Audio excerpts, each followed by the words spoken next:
Jejum intermitente seria uma boa escolha como estilo de vida? Poderia ser, só tem que analisar se você vai se adaptar bem ao jejum. Se você é uma pessoa que consegue ficar bem com relação ao jejum, por exemplo, eu não consigo ficar em jejum jamais, eu começo a ficar nervoso e tal. Pode ser falta de hábito, mas se você é uma pessoa que fica bem, consegue produzir bem no trabalho, consegue ter concentração, não teria problema nenhum, desde que o ponto principal é que você acabe ofertando todos os macronutrientes que você precisa durante o período da alimentação. Então, o problema não é o jejum, porque o jejum, ele basicamente ele é uma estratégia. Ele não é necessariamente uma dieta, se podemos dizer assim. Porque basicamente você pode fazer um jejum com uma dieta cetogênica. Você pode fazer o jejum com uma dieta para ganho de massa magra. Apesar de que dá para fazer, mas não seria o mais indicado. Você poderia fazer o jejum com uma dieta com muito mais carbo. Então o que vai ditar de fato é basicamente o que você vai fazer no período que você estiver se alimentando. Então esse é o ponto principal que você tem que imaginar. Agora, daria sim para você fazer o jejum como um estilo de vida, não teria problema. Aí você tem vários protocolos diferentes de fazer jejum. Você tem um protocolo de 14, 16, 24 horas, enfim. Então vai de acordo com o protocolo que você for utilizar. Hoje já tem vários estudos já mostrando do jejum de tempo restrito, né? Dos benefícios que ele tem, porque ele acaba simulando o ciclo circadiano. Então, basicamente, a pessoa ela começa a comer no período da manhã, né? Então, café da manhã, lanche no meio da manhã, almoço e talvez uma refeição à tarde. E para de comer no período da tarde, né? Então, os estudos mostram, quando eles fizeram, que os grupos eles paravam de comer depois das 3 horas da tarde. E isso acabou melhorando de uma forma significativa a questão de sensibilidade à insulina, marcadores inflamatórios melhoraram, né? Justamente porque acabava simulando essa questão do ciclo circadiano, né? Então, é um estudo bem legal, uns protocolos bem interessantes também. Mas, de novo, você pode sim utilizar o jejum como um estilo de vida sem problema nenhum. Você não vai ter problema de saúde, desde que, novamente, você oferte todos os macronutrientes, vitaminas, minerais, enfim, no período que você estiver se alimentando, tá bom?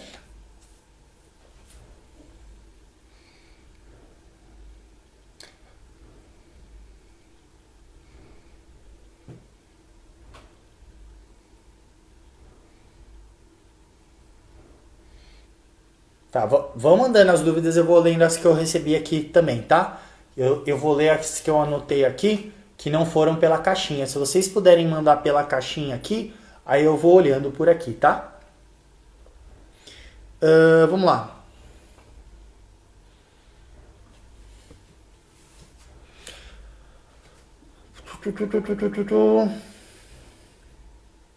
Bom, como aumentar as chances do paciente para criar hábitos que vão ajudar na perda de peso? A Camila perguntou. Bom, basicamente, quanto mais você facilitar a vida do seu paciente nessa questão de criação de hábitos, melhor. O que eu quero dizer com isso? Não espere que o seu paciente ele vai ter todas as soluções para ele, porque basicamente, na maior parte das vezes, o nosso paciente ele é muito ocupado, ele tem várias coisas para resolver, então não espere isso do seu paciente. Crie hábitos para ele que vão ajudar, no caso, ele criar hábitos. Por exemplo, pessoal, vocês estão conseguindo ouvir? Eu acho que travou tudo aqui. Eu acho que vocês não pegaram a pergunta. Tá dando para ouvir aí? Travou, caiu a conexão. Eu não sei se vocês conseguiram acompanhar aqui o começo da pergunta. Eu vou fazer mais uma vez aqui. Eu acho que travou. Me deem só um ok aí, que eu acho que vocês perderam tudo que eu falei. Fala, Gui. Tá ok aí?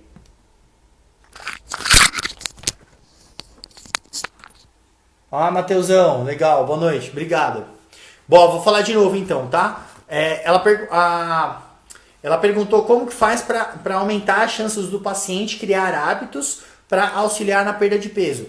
Então, basicamente, quando a gente está pensando em criar hábitos no paciente, a gente pensa sempre em buscar facilitar a vida do paciente. Não fique esperando que o paciente vai pensar em todas as soluções, até porque na maior parte das vezes ele é ocupado com um monte de coisa que tem que resolver, de trabalho, família e tudo mais. Então eu vou dar alguns exemplos. Vamos pensar nesse período de quarentena mesmo, onde o paciente ele quer começar a treinar no período da manhã, a hora que ele acorda. Então olha só, facilita a vida dele, no ambiente principalmente. Então, se ele não está acostumado com isso, já pede para ele deixar tudo organizado, roupas organizadas, equipamentos tudo organizado, tênis organizado, porque se é uma pessoa que acorda cedo, tá morrendo de sono, aí ela vai ter que ficar pensando, aí tem que pegar isso, aquilo, já é um trabalho a mais que ela tem mental, o que vai acabar sendo um empecilho para ela conseguir treinar. Pensando numa pessoa que está o dia todo em calls, né? Nesse período de quarentena, a pessoa ela já fica trabalhando com roupa de trabalho mesmo, né? Por conta das videoconferências.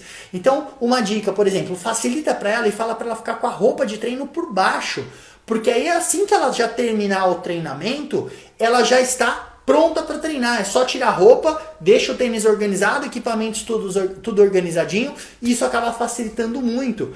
Ou, por exemplo, olha só, isso aconteceu com um paciente meu, que ele tinha o hábito de toda vez que estava com fome, como não tinha nada pronto, era só pegar o Uber Eats lá e pedir a comida. Agora a gente desenvolveu uma estratégia dele, desinstalou o Uber Eats, né? Porque isso estava fazendo com que ele escapasse muito da dieta e pensou em formas de organizar. Então, no caso, a gente trabalhou com uma empresa de comida fit que acabava entregando para ele um monte de refeição e principalmente ajudei ele a se organizar na rotina dele, para ele basicamente organizar tudo no final de semana. Então, porque para nós pode ser óbvio, para eles não é tão óbvio assim. Então, quanto mais soluções você der, melhor. E principalmente, use a tecnologia a seu favor. Utilize os alarmes do celular para te lembrar das coisas, seja qual for o hábito que você quer acabar desenvolvendo. Porque se você deixar para lembrar de alguma coisa, na maior parte das vezes pela rotina corrida não vai lembrar. Então utilize, por exemplo, o próprio despertador para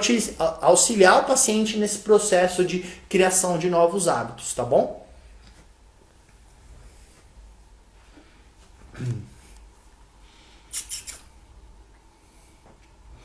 Vamos lá. Em cutting, o ideal de perda por semana para não perder massa magra percentual de gordura em 23%. Na verdade, assim, não tem essa questão de ideal. Assim, o percentual de gordura não está tão alto. Então você tem que tomar cuidado também não fazer uma restrição calórica muito grande. É que o que a gente tem que analisar aí?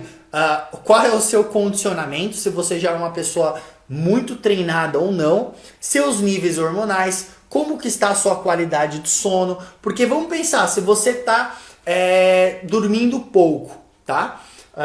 Pensando que você tem um condicionamento legal, você já treina há um bom tempo. E aí você está fazendo uma restrição calórica não tão grande, vamos pensar em umas 400 calorias, algo do tipo. Só que você é uma pessoa que não cuida do seu sono. E aí o que acontece? Seu nível de cortisol está elevadíssimo. Seus níveis de testosterona podem acabar caindo no longo prazo. A sua resistência à insulina pode aumentar por conta disso também, né? Apesar de que o déficit calórico ele tende a melhorar a sensibilidade à insulina. Então, o que vai mais impactar vai ser realmente no nível de cortisol e testosterona, que pode acabar impactando no longo prazo. Então, só o fato de basicamente você pode estar com a dieta perfeita e treinando muito bonitinho. Só que por conta desse perfil hormonal desequilibrado, o que pode acontecer? Você ter um catabolismo muscular mais expresso. Por quê? Porque o cortisol ele acaba gerando gliconeogênese na sua massa muscular. O que isso significa? Basicamente que você acaba quebrando o seu tecido muscular. Se é um dia só, não tem problema. O problema é se isso acontece de uma forma crônica. E aí se você diminui sua testosterona, o seu poder anabólico também diminui. E aí esse déficit calórico acaba fazendo com que você perca mais massa magra, né? Não que você vai perder uma proporção maior de massa magra do que de gordura, porque o nosso corpo ele sempre vai priorizar perder gordura do que massa magra, a não ser um indivíduo que está com um percentual de gordura bem baixo. Então você tem que se atentar nesses detalhes, por isso que é muito difícil te falar o quanto que é o ideal você perder.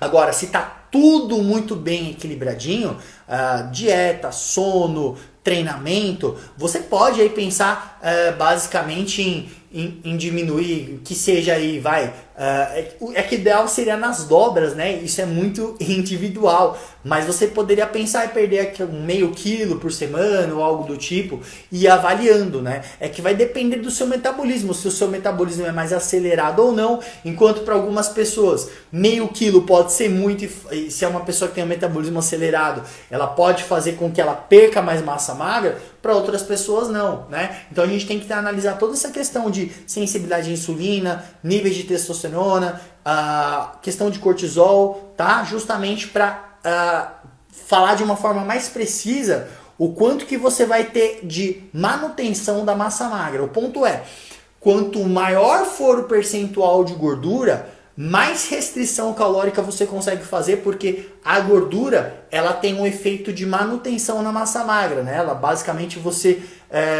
previne que use a massa magra como substrato energético. Agora, o que acontece? Quanto mais você for diminuindo o seu percentual de gordura, consequentemente você tem uma maior tendência em utilizar a sua massa magra como fonte de energia também.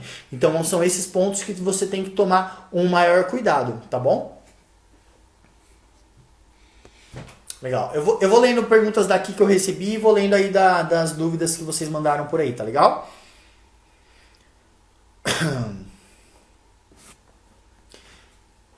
O que fazer quando o paciente afirma ser compulsivo?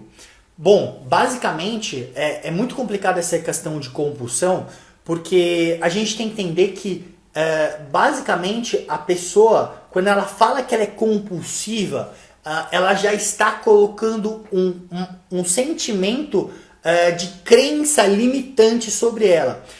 Por exemplo, se eu falar para você o seguinte, não imagina uma girafa azul. O que você vai imaginar na sua cabeça? A primeira coisa é a girafa azul. O que eu quero dizer com isso é, aonde a gente foca é para onde a gente vai.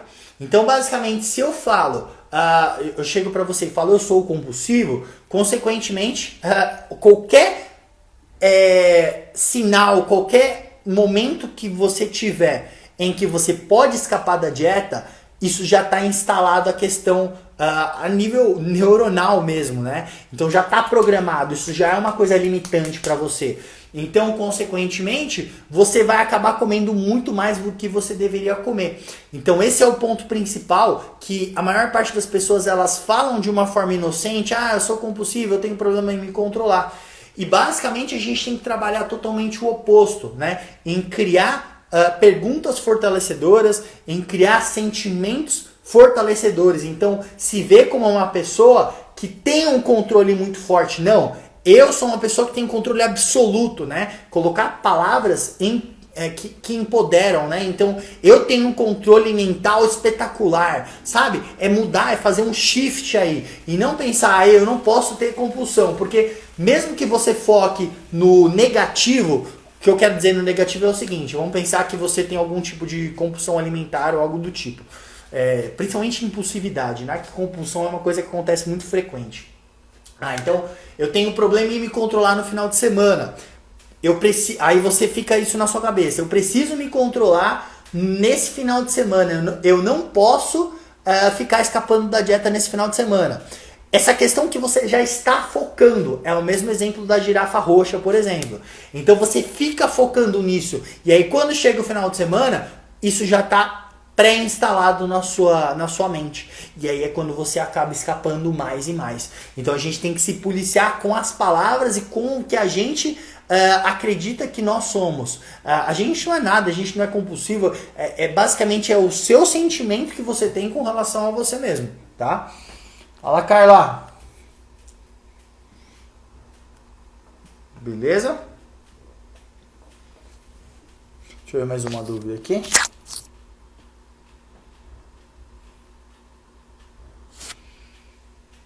Matheus, Rafa, existe melhor carbo pós-treino existe melhor carbo pós-treino de hipertrofia?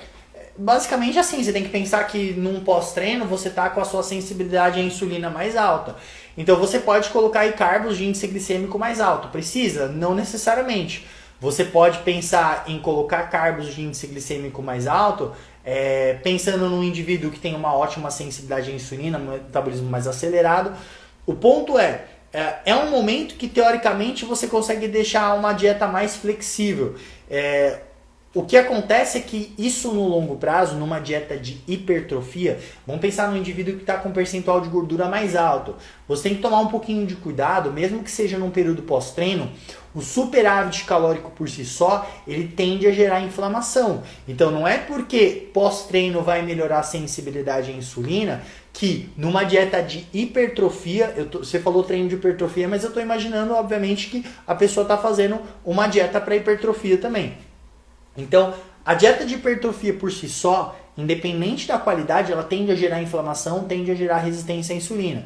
Agora, se a pessoa ela tá treinando bem, mas ela tá fazendo essa dieta de hipertrofia num longo prazo e ela tá com certo grau de inflamação, de resistência à insulina, você tem que tomar cuidado com essa questão de só porque é pós-treino vamos botar carboidrato de índice glicêmico alto aí, tá? Pode colocar, mas cuidado com a quantidade, porque basicamente no período pós-treino você está com os GLUT4 mais expressos, né, que são os transportadores que acabam captando a glicose na corrente sanguínea, tá? Agora, daria para usar, você pode usar desde, a gente só tem que entender o contexto, né, da pessoa. Se é uma pessoa que tem uma boa sensibilidade à insulina, que ela começou a fazer dieta para hipertrofia há pouco tempo, ela vem de um percentual de gordura mais baixo, ou que tem um metabolismo mais acelerado, tranquilamente você botar carbo de índice glicêmico mais alto aí. Eu gosto de colocar, porque como vai ser um período melhor, tende a você conseguir colocar, tipo, sei lá, alguma coisa mais doce para a pessoa ou algo do tipo, né? O que acaba dando muito mais adesão à dieta, tá? É que a gente tem que tomar cuidado, principalmente, se você fosse me perguntar numa dieta isocalórica ou num déficit calórico, aí sim você pode colocar, porque normalmente tende a sensibilidade à insulina a estar melhor. Eu só me preocupo em dietas de hipertrofia no longo prazo, né? Que tende a gerar inflamação, e aí no período pós-treino, dependendo do indivíduo, pelo superávit, que também pode ser uma coisa não tão interessante, tá? Então tem que tomar um pouquinho de cuidado e tem que analisar sempre o contexto, tá?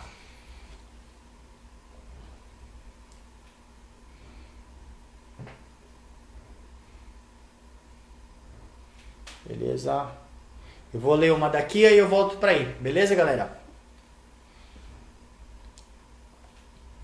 Paciente relatou estagnação, eu faço alterações na dieta e mesmo assim acaba não perdendo mais peso.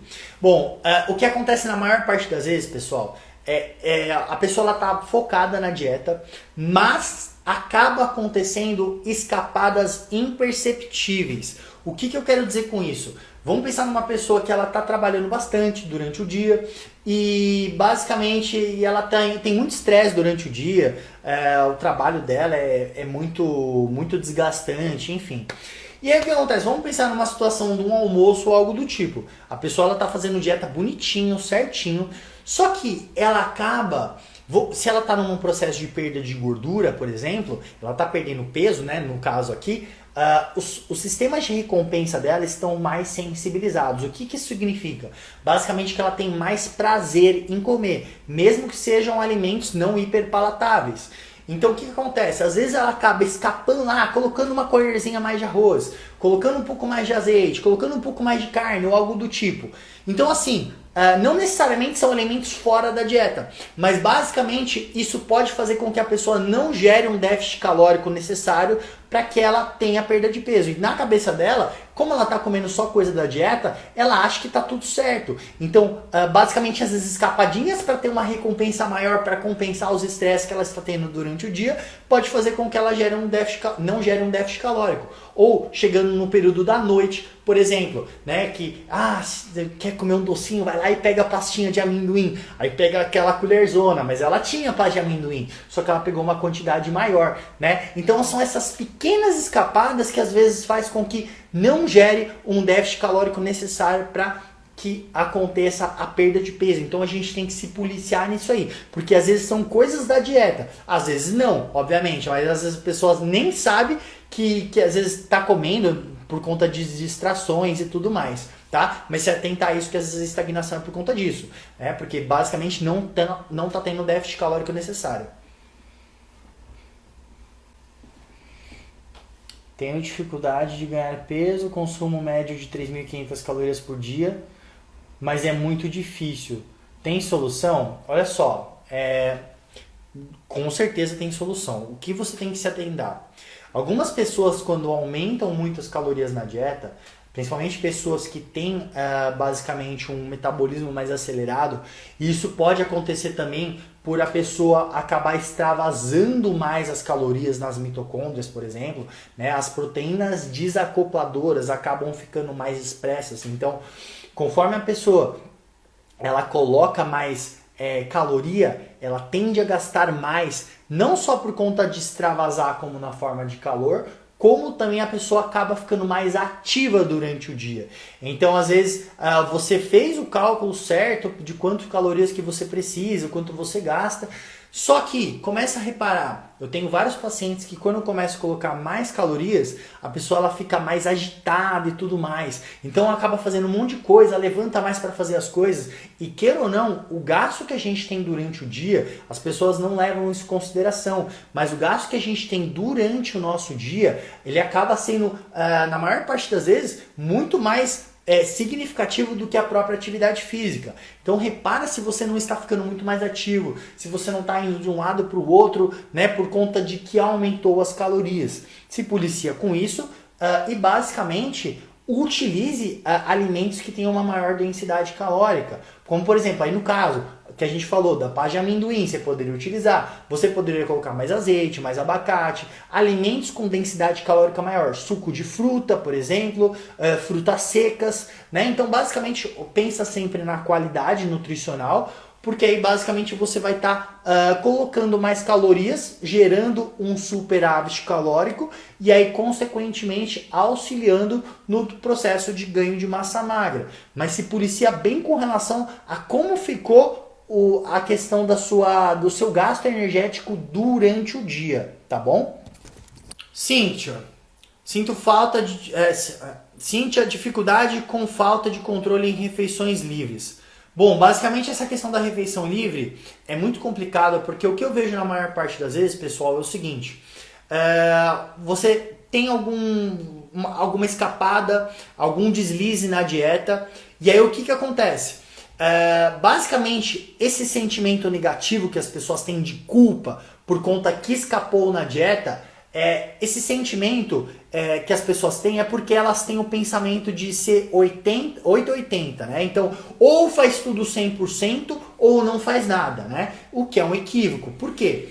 Na maior parte das vezes, essas pessoas, elas têm um nível já cerebral condicionado a quando ela tem algum gatilho estressor, que esse gatilho poderia ser, por exemplo, raiva, medo, angústia, tristeza, qualquer tipo de gatilho mental.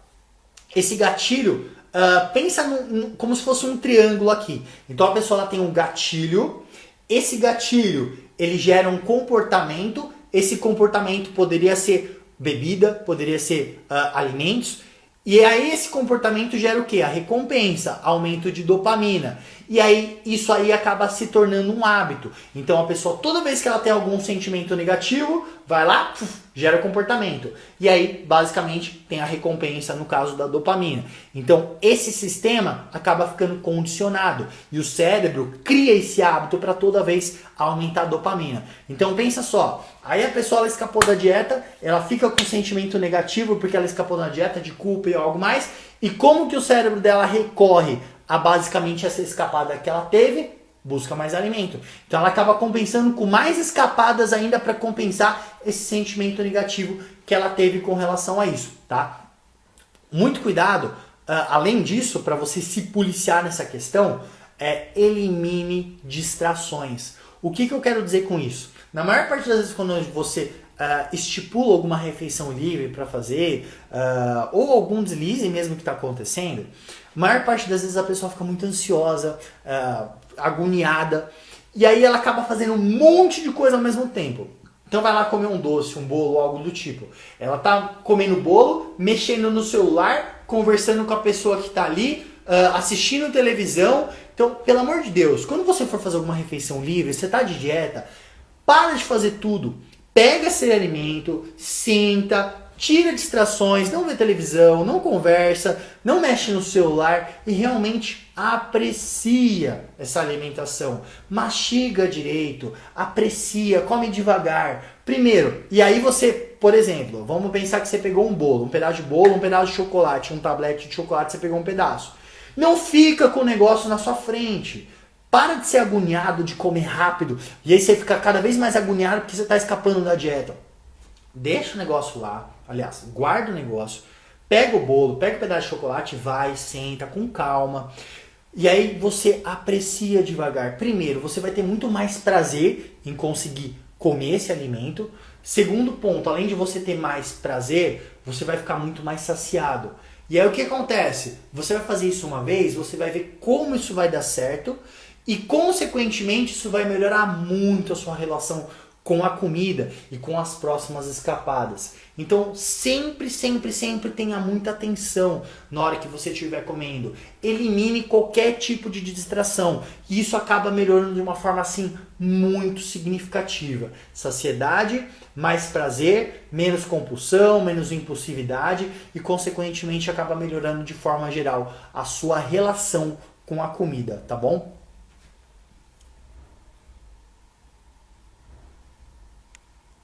Opa. Mãe.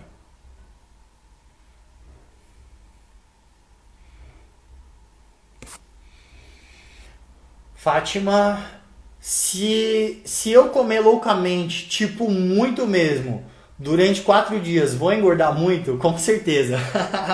Olha só, ó, vou falar pra você, 4 dias dá pra fazer estrago, viu? Se você pegar um dia, nem tanto, dá pra você engordar em um dia, dependendo do quanto de calorias você comer. Mas 4 dias você pegar pra comer loucamente, como você falou, e eu tô imaginando que você realmente vai comer loucamente. Dá pra ganhar dá pra estragar bem o shape aí com 4 dias de bastante escapada, tá? Então cuidado, não é bem assim não, tá? Em um dia você consegue ganhar um pouco de gordura, não vai ser nada muito significativo, mas assim, 4 dias dá pra você fazer um estraguinho aí, viu? Dá pra dar uma boa zoada no seu hipotálamo, né? A questão de inflamação, a questão de desbiose intestinal. Não sei se vai ser suficiente para promover uma desbiose, mas que você vai dar uma boa ferrada na sua microbiota, você vai, tá? E aí isso vai provavelmente acabar impactando na questão de você ser difícil voltar para a dieta depois, né, dessa grande escapada. Você vai ter muito mais impulsividade para comer alimentos. O seu paladar ele vai estar totalmente desacostumado, então você vai ter uma série de repercussões negativas por conta disso, tá? Então toma cuidado.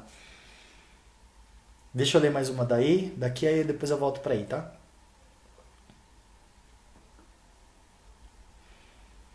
Três dicas para paciente.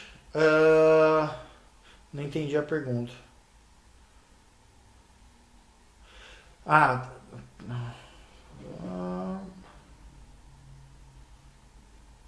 Tá. Como fazer para o paciente sair mais motivado da consulta?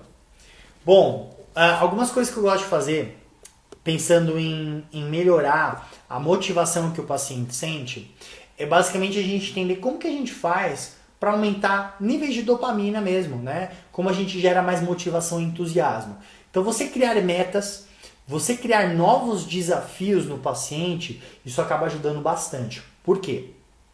Pense o seguinte. Criar metas, mini metas, como por exemplo, que esteja alinhado de acordo com o objetivo maior do paciente. Então que seja aumentar o consumo de água. Vamos pensar numa pessoa que está tomando 1 litro de água por dia. Não adianta você pedir para ela tomar 4 litros de água por dia de uma vez só, porque vai ser muita coisa. Então crie mini metas. Então, por exemplo, acostuma o paciente a vencer, né? A ter um sentimento positivo, né? Então, vamos fazer o seguinte, aumenta meio litro de água por dia. Vamos trabalhar em algumas estratégias para melhorar a sua qualidade de sono, que você consiga dormir 1 hora a mais de sono por dia, que aí consequentemente aí você mostra todos os benefícios que ele vai ter, você vai ter mais produtividade, você vai se conseguir concentrar mais no trabalho, você vai ganhar mais dinheiro, você vai conseguir treinar melhor, você vai ter uma performance melhor no seu treino e consequentemente o seu resultado vai ser melhor. Então metas alcançáveis, curtas, mini metas, isso acaba gerando muita motivação no paciente. Outra coisa, trabalhar com mudanças. O que eu quero dizer com mudanças? Basicamente, vamos pensar no processo de perda de gordura. Você planejou a dieta com um paciente que basicamente você quer com um déficit calórico X. O que a gente tem que entender é que, a não ser um indivíduo que já está muito bem condicionado, está com um baixíssimo percentual de gordura, você não precisa ficar toda a consulta, todo mês diminuindo calorias, tá? Porque basicamente tem que pensar muito mais na adesão do que qualquer outra coisa. Então, numa próxima consulta, que o paciente chega lá para você no consultório, o que você faz? Muda, por exemplo, a estratégia. Você pode manter o mesmo déficit calórico, tá? Só que o que você pode fazer? Vamos supor que ele está fazendo uma dieta com baixo carboidrato, de déficit calórico. E aí, numa próxima consulta, você trabalha com ele em uma dieta de alto carbo, porém no mesmo nível de déficit calórico. Por mais que ele tenha resistência à insulina ou algo do tipo, o fato de estar em déficit calórico vai fazer com que ele perca peso. Então pense sempre na adesão. Isso gera motivação no paciente, você gera mais adesão do seu paciente, tá? A adesão na dieta ele vai ter e você tem mais fidelização no caso do paciente. Mas você poderia pensar em outra coisa também. Você pode, por exemplo, até no curso que eu dei ontem, né, dando várias explicações para o pessoal de como deixar a dieta mais prazerosa. Então poderia ser isso. Então você pode manter a mesma quantidade de macronutrientes, porém você dando várias receitas diferentes de bom valor nutricional, onde você consiga manter um déficit calórico, um ótimo valor nutricional de acordo com os macronutrientes que você passou. Só que imagina só, você colocando várias receitas diferentes, coisas gostosas e práticas na alimentação do paciente, isso acaba gerando muito mais entusiasmo. Imagina você colocando, sei lá, um bolo diferente, uma coisa fácil, né? Eu sempre penso em questão de facilidade e prazer.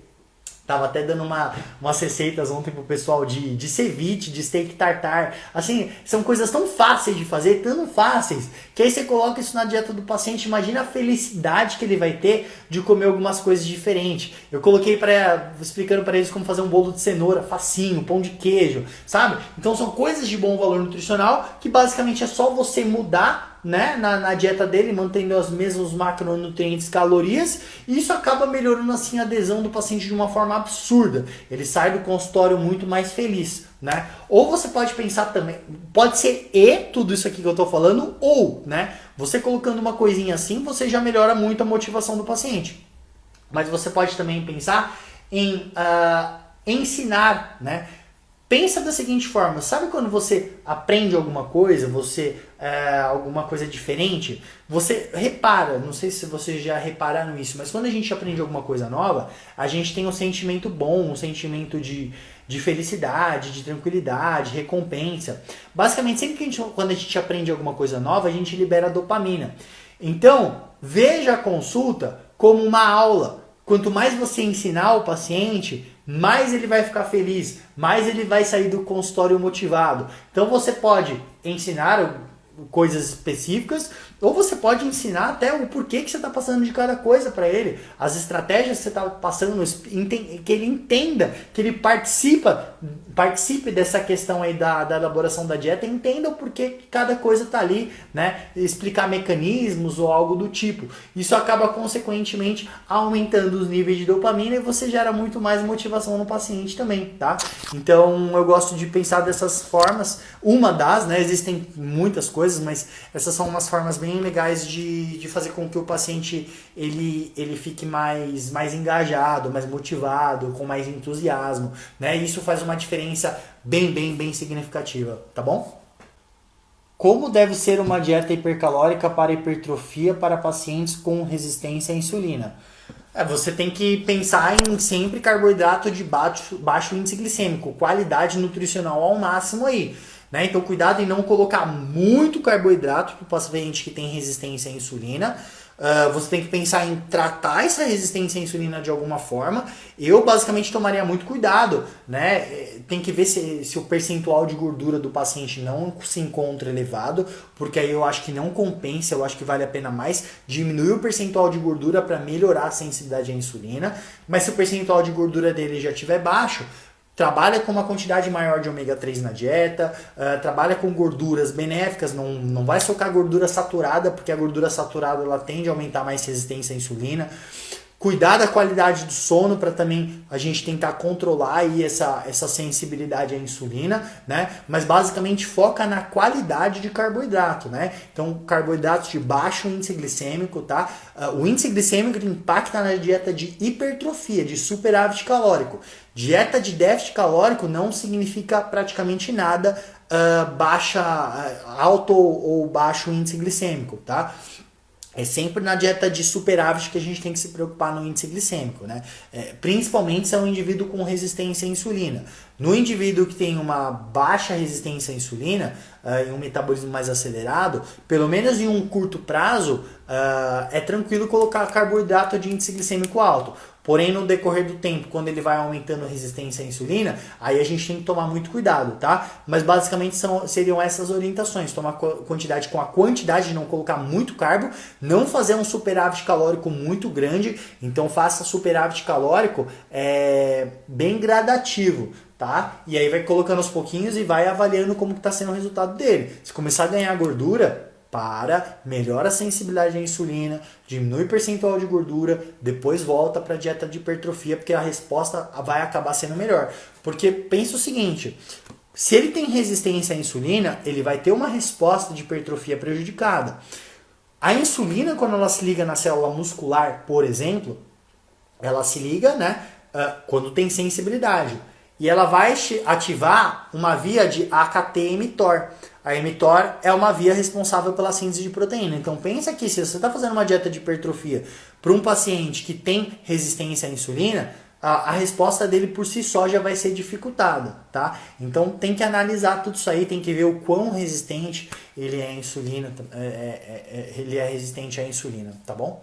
Há alimentos que possam auxiliar na recuperação muscular em período pré e pós-menstrual.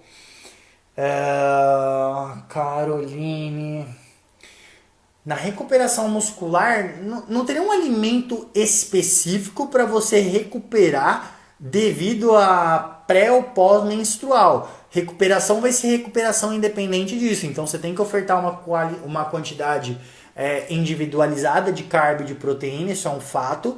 Agora, questão de pré e pós-menstrual, de acordo com a recuperação muscular, não vai ter tanta significância.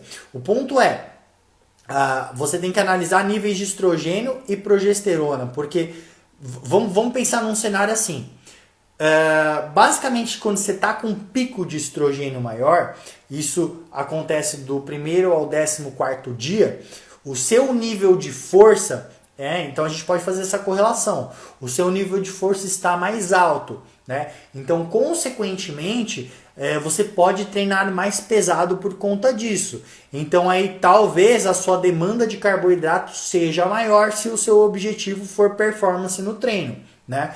Mas você poderia usar isso como uma estratégia de não necessariamente aumentar o carbo, mas basicamente, se o seu objetivo é perda de gordura, de você gerar um déficit calórico um pouco maior para ter mais força. E aí quando a progesterona aumenta, basicamente você diminui um pouco a força e aumenta a vontade de comer carbo, né? Então tem que tomar um pouco de cuidado com isso. Então quando a progesterona aumenta, e se você treinar mais fraco, por exemplo, você poderia deixar o carbo mais baixo. Só que teria que tomar cuidado para analisar se você, quando não está nesse período do 14º dia em seguida, não tem muita vontade de comer doce, a ponto de deixar o carbo e te gerar compulsão, abaixar o carbo e gerar compulsão.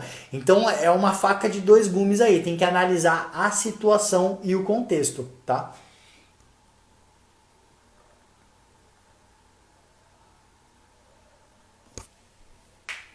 Para uma boa qualidade de sono, para um bom treino, trabalho e estudos equivale... Nossa, não consegui ler, peraí.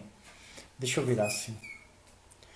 Para uma boa qualidade de sono, para um bom treino, trabalho e estudos equivale exatamente quantas horas por noite? Basicamente, isso varia de pessoa para pessoa, né? Mas normalmente de 6 a 8 horas, né? É que algumas pessoas estão tão acostumadas, por exemplo, eu fico bem com 5, 4 horas de noite, né, de sono.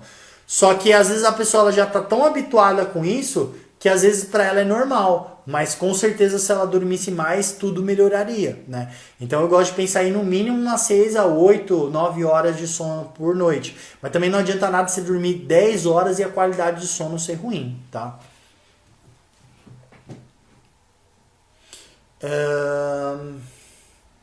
Deixa eu ver se tem mais alguma dúvida aqui. Peraí. E aí a gente continua aí.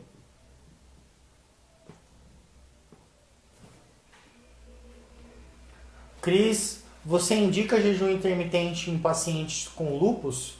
Não vejo por que não, né? Até porque da questão inflamatória, eu não sei se você pegou o começo da live, mas por exemplo, eu falei do jejum intermitente que ele utiliza o tempo restrito, né? Então é um jejum que ele imita o ciclo circadiano. Travou aqui, pessoal, calma aí. Então ele imita o ciclo circadiano. O que eu quero dizer com isso? Então, a pessoa ela para de comer depois das 3 horas da tarde, né? E teve uns estudos mostrando isso muito legal, não gerando déficit calórico, mantendo uma dieta de isocalórica. E aí esse jejum, ele basicamente fez o quê? Esse jejum intermitente, ele melhorou a sensibilidade à insulina e melhorou marcadores inflamatórios. Então poderia ser até uma boa, né? Então, não é que eu indico, né? Mas poderia sim ser uma estratégia, né? Mas aí eu tô falando nesse caso aí de jejum, tá? Que ele dá o jejum de tempo restrito, né? Para de comer depois das 3 horas da tarde, né? Então começa durante o dia e aí vai seguindo o ciclo circadiano, tá?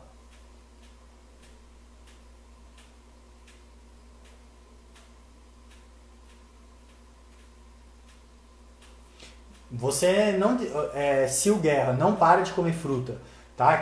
Pelo amor de Deus, não precisa parar de comer fruta. Fruta, ela tem vários fitoquímicos que vão acabar auxiliando no processo de perda de gordura por melhorar a sensibilidade à insulina, melhorar a microbiota intestinal, tá? Então, pelo amor de Deus, não para de comer fruta nem vegetais, tá bom?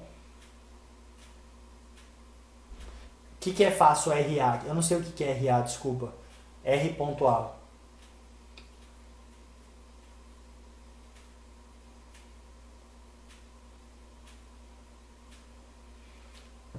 JRPA Santos. Não, você pode comer chocolate sem exagero, sem problema nenhum. Chocolate não é ruim, ainda mais o 70%.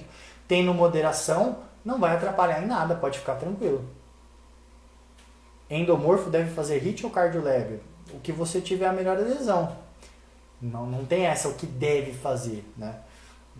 Aí teria que falar com um treinador, mas o importante é que você tenha uma adesão aí no longo prazo e gere o déficit calórico, se for perda de gordura, que você gere o déficit calórico necessário aí. Sim, tem vários estudos de Correia, que você pode usar sim uma proteína vegetal a ponto de auxiliar no processo de hipertrofia, sim, tá? Por exemplo, se eu não me engano, no estudo que ele mostrou, a proteína de arroz comparado com whey. Para você ter uma quantidade ótima de leucina comparada com whey, enquanto você utiliza 25 gramas de whey, você teria que usar 35 ou 36 gramas de proteína do arroz. Então você acaba utilizando só uma quantidade um pouquinho maior, mas numa boa, daria para fazer proteína do arroz, proteína da ervilha, você não vai ficar prejudicado por conta disso não, só garante o aporte de proteína, beleza? Pessoal, eu vou finalizar então por aqui a live, eu vou deixar salva. Espero que tenha contribuído para vocês de alguma forma o que eu falei hoje. Deixe um comentário aí depois se vocês gostaram, tá? Semana que vem tem mais live. Eu vou deixar a live salva por enquanto e depois eu posto de novo ela lá no IGTV, tá certo? Então a gente se vê na semana que vem. Obrigado. Fiquem com Deus e um final de semana maravilhoso para todos vocês. Aí, vamos, e a gente se vê, hein? Fica com Deus, tá, pessoal? Grande abraço para todo mundo.